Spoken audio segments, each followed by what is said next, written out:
Information in this video is derived from verified public sources. Full references and source links are provided in the description for review. On January 21st, 2026, in a private meeting room at the World Economic Forum in Davos, Switzerland, something happened that most people didn't notice. President Donald Trump sat down with NATO Secretary General Mark Rutte. The meeting lasted 47 minutes. When they emerged, Trump announced what he called a framework of a future deal on Greenland. He smiled. Rutte smiled. The press took photos. Everyone moved on.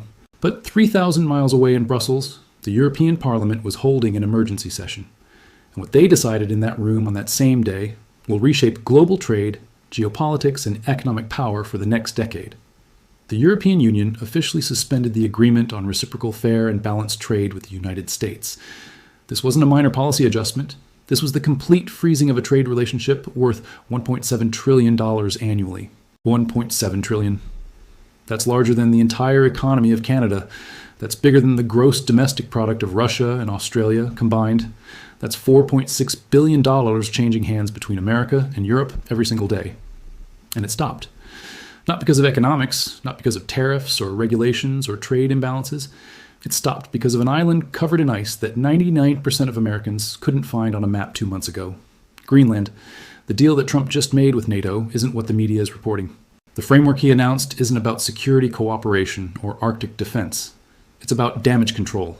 Because what happened in the 3 weeks before that Davos meeting was the closest the North Atlantic Treaty Organization has come to complete fracture since it was founded 75 years ago.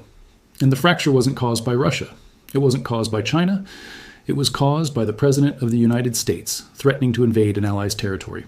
And while Washington and Brussels were locked in this crisis, while NATO was on the verge of collapse, while $1.7 trillion in trade froze solid, someone else was watching very carefully. Beijing. Because what just happened is exactly what China has been waiting for. The thing they couldn't accomplish through military pressure or economic coercion or diplomatic maneuvering, Donald Trump just handed to them on a silver platter. The fracturing of the Western alliance. I'm going to show you exactly what happened. I'm going to walk you through the secret negotiations, the threats that were made behind closed doors, the trade deal that collapsed, and why this isn't just about Greenland or NATO or trade. This is about the end of the post-World War II order, and it happened faster than anyone thought possible. Let's start with the question nobody in the media is asking. Why Greenland? Why now? And why is Donald Trump willing to blow up 75 years of alliance over an island with 57,000 people and more polar bears than cars? The answer isn't what you think. This isn't about real estate. This isn't about ego. This is about rare earth minerals, military positioning, and a geographic choke point that controls access to the Arctic Ocean. And the person who understands this better than anyone is sitting in Beijing. Greenland is the world's largest island, 2.16 million square kilometers, 80% covered by an ice sheet. It belongs to Denmark. It has since 1721, when Denmark colonized it. The population is tiny, 57,000 people. Most of them are indigenous Inuit. But beneath that ice, geologists have identified deposits of rare earth elements worth an estimated $1.5 trillion. Rare earths are the minerals that are essential for everything from smartphones to fighter jets to wind turbines to guided missiles. And right now, China controls 70% of global rare earth production. 70%. The United States is almost entirely dependent on China for the materials that build American military hardware. Greenland has the second largest rare earth deposit on the planet. Kvanefjeld in southern Greenland contains an estimated 2.9 million tons of rare earth oxides. If developed, it could supply 15% of global demand. That's enough to break China's monopoly. That's enough to make the United States independent of Beijing for critical defense materials. But there's more. Greenland sits at the geographic intersection of 3 critical military zones. To the west, North America. To the east, Europe. To the north, the Arctic Ocean. And the Arctic is melting. Climate change, regardless of your politics, is a fact. And the ice is receding. And as the ice recedes, new shipping routes are opening. Routes that cut transit time between Asia and Europe by 40%. Routes that Russia is already exploiting. Routes that China wants access to desperately. The Northern Sea route along Russia's Arctic coast cuts the distance from Shanghai to Rotterdam by 3,000 nautical miles, compared to going through the Suez Canal, 3,000 miles. At current shipping costs, that saves approximately $1 million per voyage for a large container ship. Multiply that across global trade volumes, and you're looking at tens of billions in annual savings. China knows this, Russia knows this, and now so does everyone else. The United States has one major military installation in Greenland, Pituffik Space Base, formerly known as Thule Air Base. It's located 750 miles north of the Arctic Circle. It's home to the 21st Space Wing, which operates early warning radar systems that detect incoming ballistic missiles. If Russia or China launches a nuclear strike at the United States, Pawtucket detects it first. The base is essential to American missile defense. It's not negotiable for United States national security. But here's the problem. Pawtucket is on Danish soil. Greenland is a self-governing territory of Denmark. The United States operates the base under a treaty signed in 1951. Denmark can revoke that treaty. They haven't. They won't. But the fact that they could make Washington nervous, very nervous. And then there's China. In 2018, China declared itself a near Arctic state. This is geographically absurd. China is 4,800 miles from the Arctic Circle. But Beijing doesn't care about geography. They care about access. They've been trying to invest in Greenland for over a decade. In 2016, a Chinese company offered to buy an old naval base in Greenland. Denmark blocked it. In 2018, Chinese state-owned enterprises offered to finance 3 new airports in Greenland. The United States pressured Denmark to reject the funding.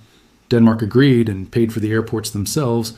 China wants Greenland, not to own it. They're not stupid enough to try territorial acquisition, but they want mining rights. They want port access. They want a foothold in the Arctic. And every time they try, the United States blocks them. But blocking Chinese investment only works if Greenland stays aligned with Denmark and NATO. If that relationship fractures, if Greenland decides it wants independence, if they start looking for alternative partners, China is standing by with checkbook open. This is the context. This is why Trump wants Greenland, not because he's irrational, because the strategic value is undeniable. The rare earths, the military position, the Arctic access, it's worth trillions in economic and security value. But wanting something and getting it are 2 very different things. And what Trump did to try to get it almost destroyed NATO. On January 7th, 2026, Donald Trump held a press conference at Mar-a-Lago. The topic was supposed to be domestic policy. Halfway through, a reporter asked about Greenland. Trump's answer shocked everyone in the room. He said, and I'm quoting directly from the transcript, "We need Greenland for economic security, for military security. I'm not going to rule out using military force or economic force. We have many tools, many very powerful tools. And if certain countries continue to obstruct what's clearly in everyone's interest, they'll find out what those tools are. Military force against an ally, against a NATO member." The words hung in the air. The room went silent. Then the questions started. Clarifications, walkbacks, aid scrambling. But Trump doubled down. He said Denmark was being unreasonable. He said European leaders didn't understand modern security threats. He said Greenland's future was too important to be held hostage by outdated sovereignty concerns. The reaction in Europe was immediate and volcanic. Within 6 hours, the Danish Prime Minister Mette Frederiksen held her own press conference. She said, and I quote, "Greenland belongs to the people of Greenland. It is not for sale. It will never be for sale.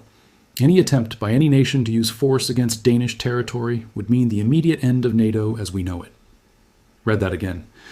The immediate end of NATO, the defensive alliance that has kept Europe and North America unified for 75 years.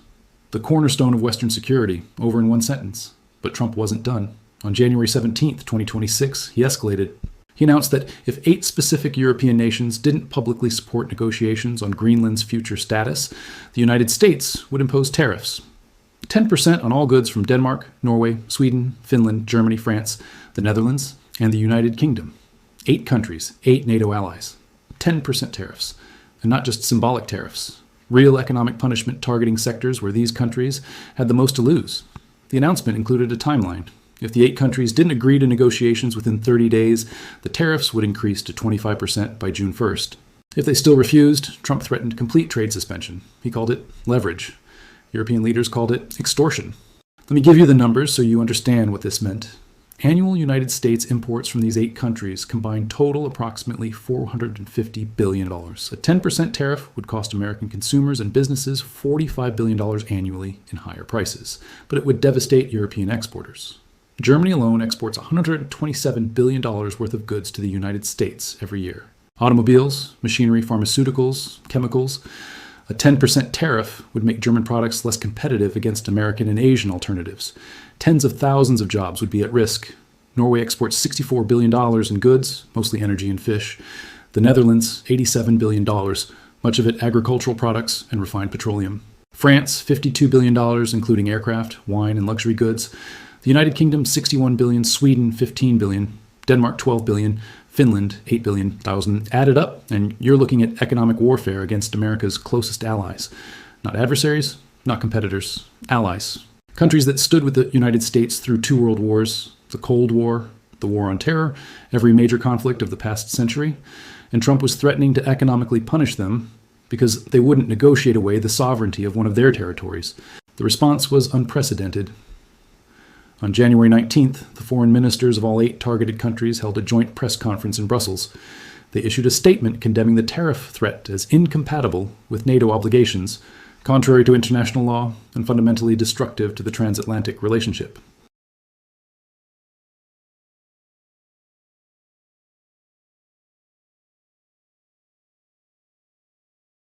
Any attempt to coerce changes to sovereign borders through economic or military threats represents a violation of the principles upon which NATO was founded.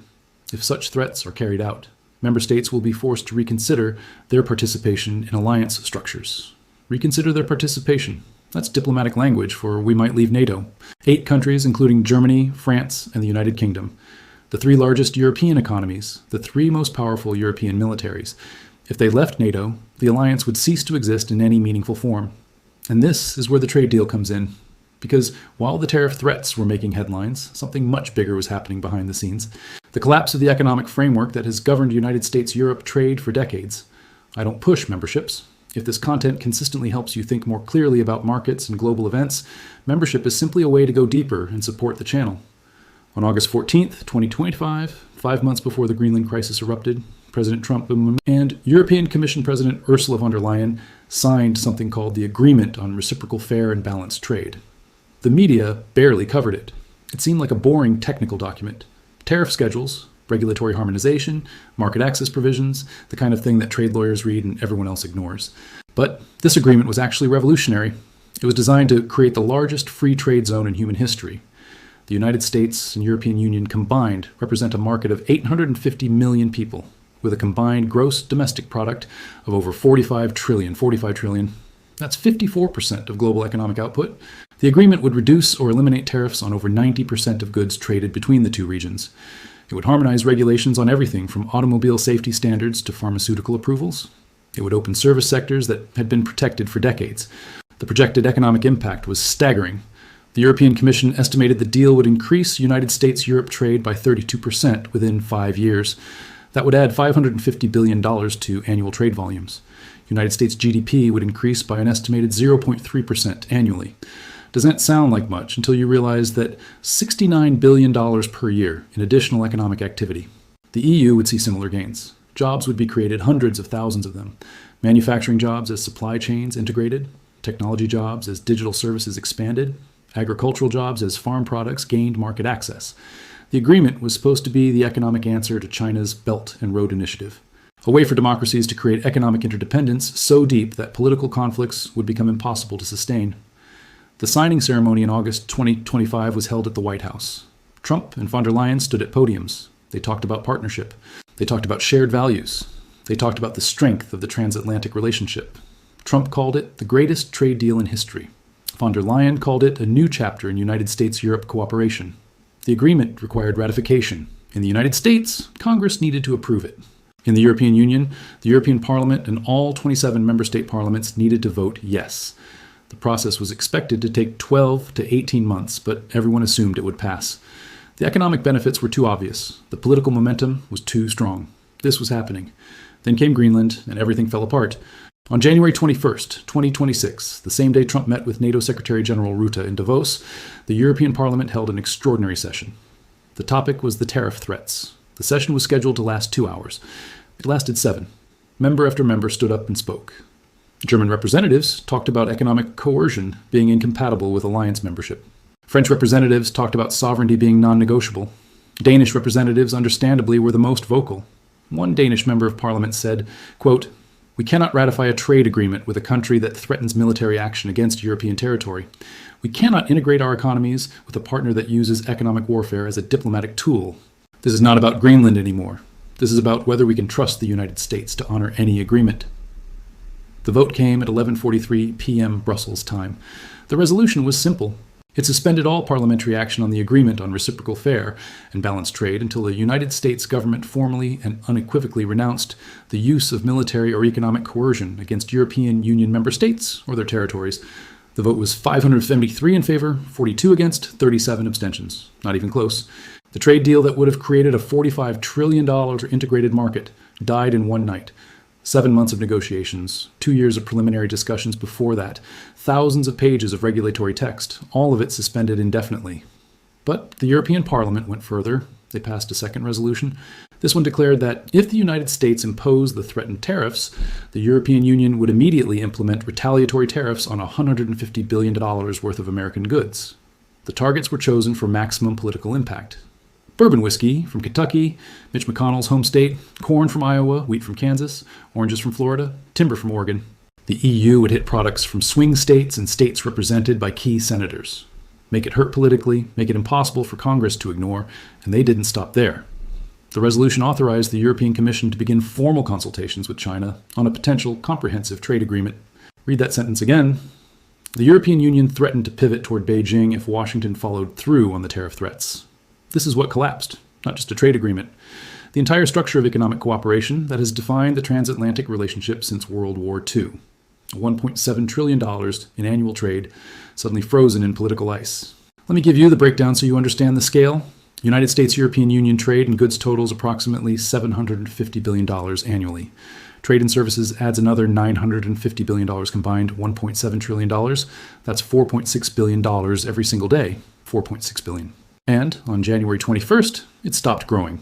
The expansion that the trade agreement would have created, the $550 billion in additional trade over 5 years, gone.